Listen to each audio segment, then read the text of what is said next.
Good morning. I am Salunki TV, a teacher from Sri Shivaji Vidya Mandir and Junior College Aun.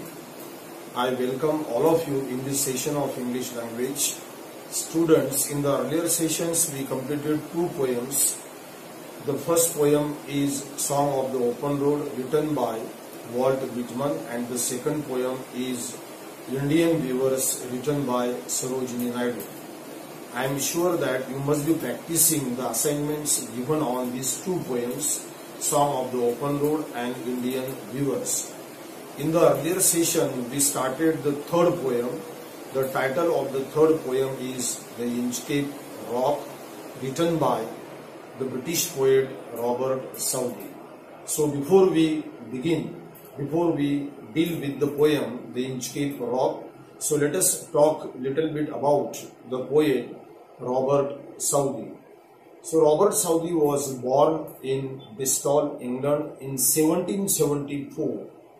He was an English poet of Romantic school and also England's poet laureate for 30 years. Southey was also a letter writer, historian, essay writer, biographer. His short poems like The Scholar, The Battle of Blenheim, Bishop Hatto, The Inscape Rock are famous among the school children. So this is what we discussed about the poet Robert Southey. So let us come to the title of the poem, The Inchcape Rock. The title, The Inchcape Rock, originates from the legendary rock which is center of all consequent events. The rock is perilous, dangerous sandstone reef about 11 miles off the east coast of Angus, Scotland. The rock is merely a few inches above the surface of the sea in low tide, whereas completely covered in high waves. It is this rock where a benevolent man, noble man, namely Abbot of Aberbrothock, put a bell as a precaution for the sailors to save themselves from this dangerous rock in the strong wind. The sea pirate, namely Sir Ralph the Rover, gets jealous at Abbott's this noble work and decides to cut the bell so that he can loot, he can rob the ships in this ocean. So we have talked over the title, The Inchcape Rock. So let me tell you the theme or the gist of the poem, The Inchcape Rock. The poem is in the form of ballad. The theme of the poem is that if you do bad things for others, ultimately you will be punished. The poem reveals the fact that crime gets its own punishment sooner or later. In other words, I would like to explain, if you dig a pit for others, you will definitely fall into it. The central idea in this poem is, as you sow, so shall you reap. The nature definitely pays you for your wrong deeds. In this poem, Ralph the rover is punished for his villainious, for his evil work of cutting the bell from the Inchcape Rock. On the contrary, Abbott is always based by sailors for installation of bell as a warning to all sailors in the ocean, in the sea. So this is the short summary, or we can say gist or theme of the poem, The Inchcape Rock. So in this way, we have discussed a little bit about the poet Robert Southey. We have also talked over the title of the poem, the Inscape Rock. We have also discussed the theme or the gist of the poem, the Inscape Rock. So let us begin the actual poem, the Inchcape Rock. So before I start with the poem, let me tell you there are 17 stanzas in the poem. Each stanza of the poem consists of 4 lines, and we are going to discuss these 17 stanzas one after another. So I read the first stanza of the poem, the Inchcape Rock. I am sure that you must be having the textbook with you. So let us concentrate on the first stanza of the poem. I read the stanza. No stir in the air, no stir in the sea. The ship was as still as she could be. Her sails from heaven received no motion. Her keel was steady in the ocean. So, I explain the first stanza. The poet begins with the description of atmosphere of the ocean. The ocean is completely calm and quiet. The expressions like no stir tells us the ocean is completely calm and quiet due to absence of wind. Because you just concentrate on the first line, the first half part of the first line, no stir in the air, and therefore the ocean is completely calm and quiet due to absence of wind. The ship seems to be motionless as there is no movements of sea waves. The sails of ship are seen totally silent and her keel was fixed in its position. So if you look at the word steady, steady means fixed, firm. So the keel of the ship was fixed in its position.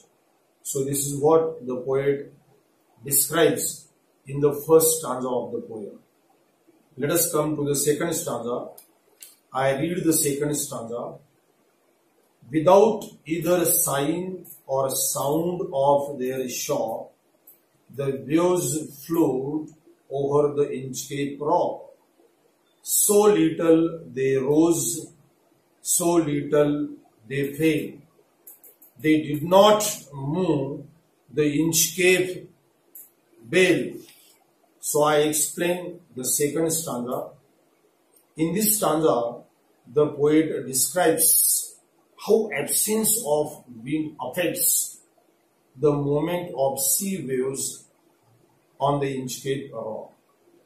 If you look at the first line of the second stanza, without either sign or sound of their shore, it means the absence of wind affects the movement of sea waves on the Inchcape Rock.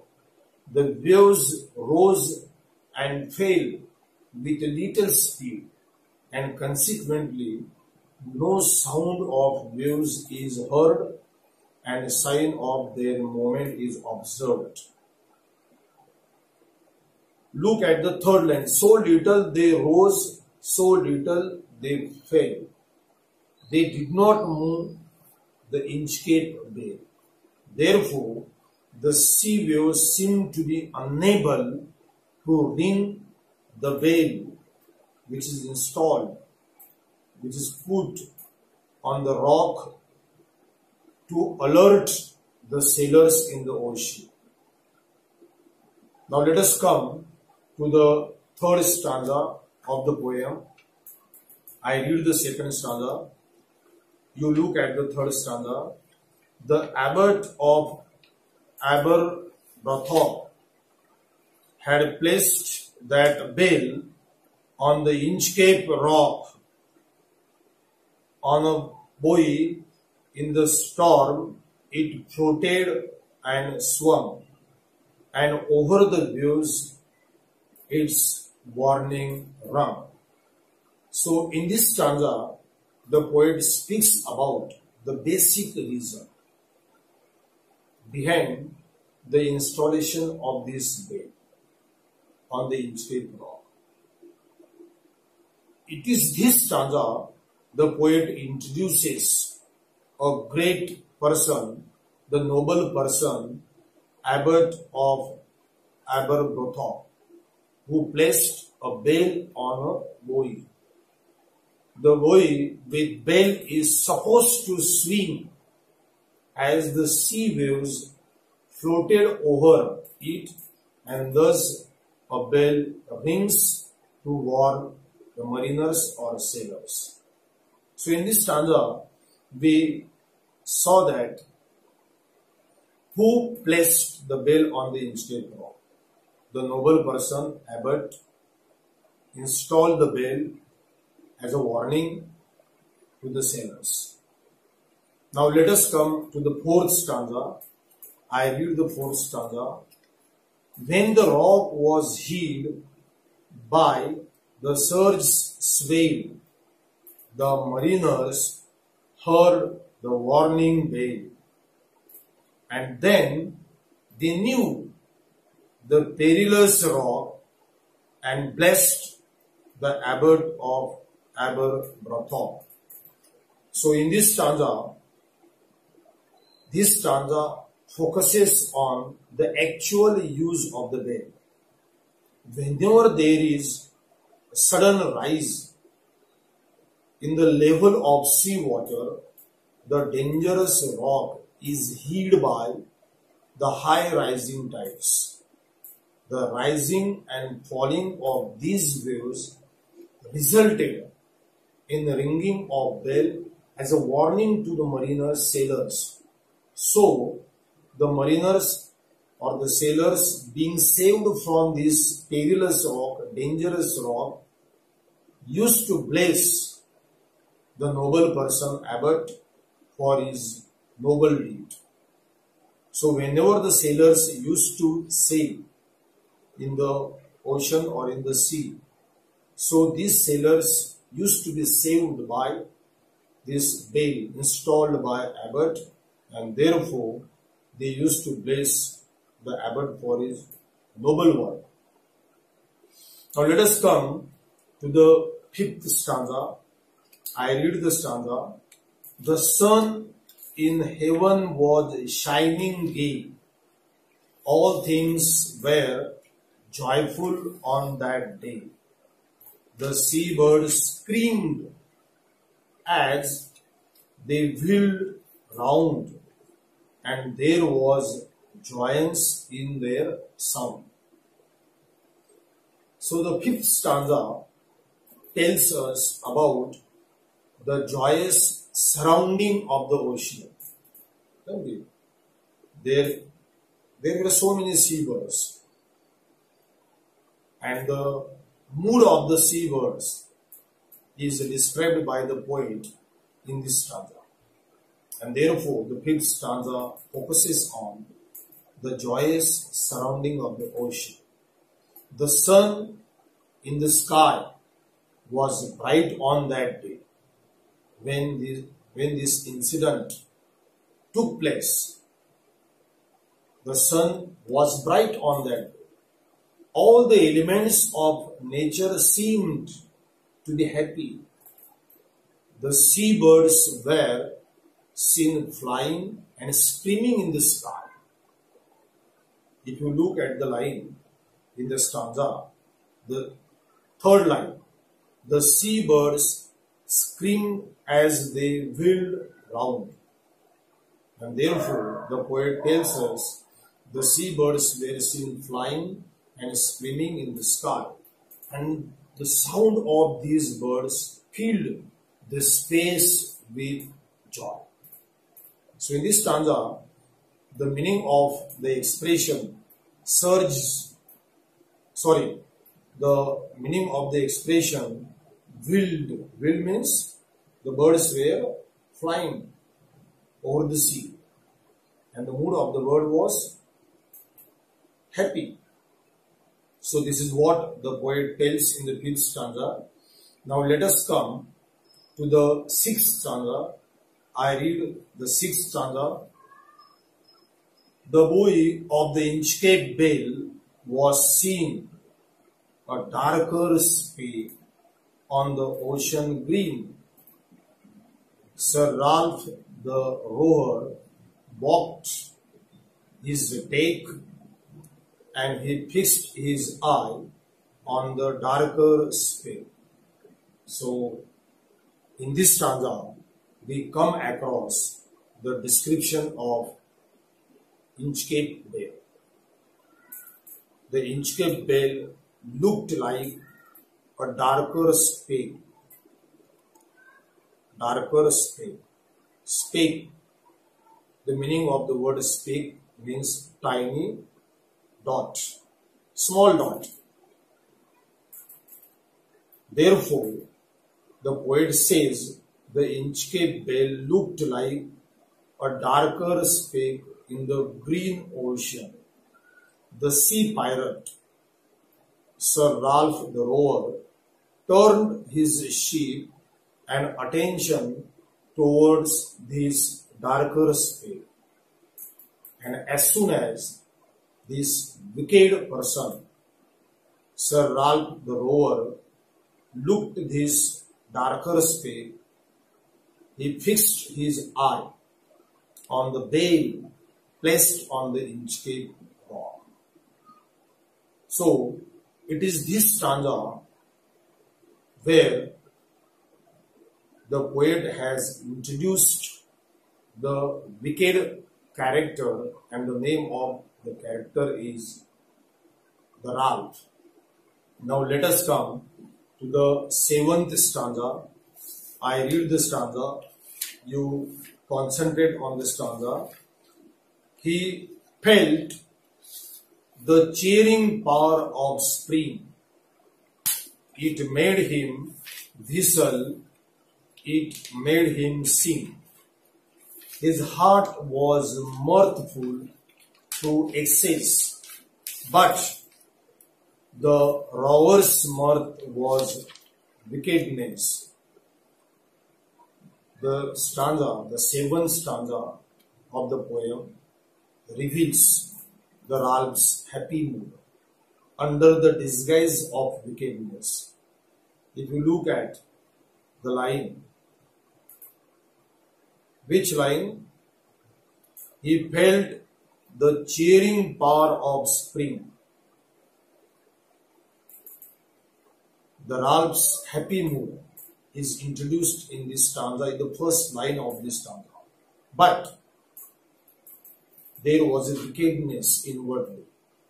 Though he apparently appeared to be joyous in the spring weather, his intention was not good.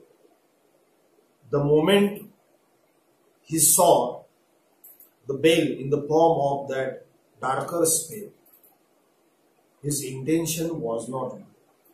He seemed to be the happiest man in this situation. His mirth means happiness. His mirth made him singing and whistling very much. His mirth or happiness is none but only wickedness. So, this is what we have discussed in these 7 stanzas. So, I stop here. Rest of the stanzas will be discussed in the next lecture. Thank you.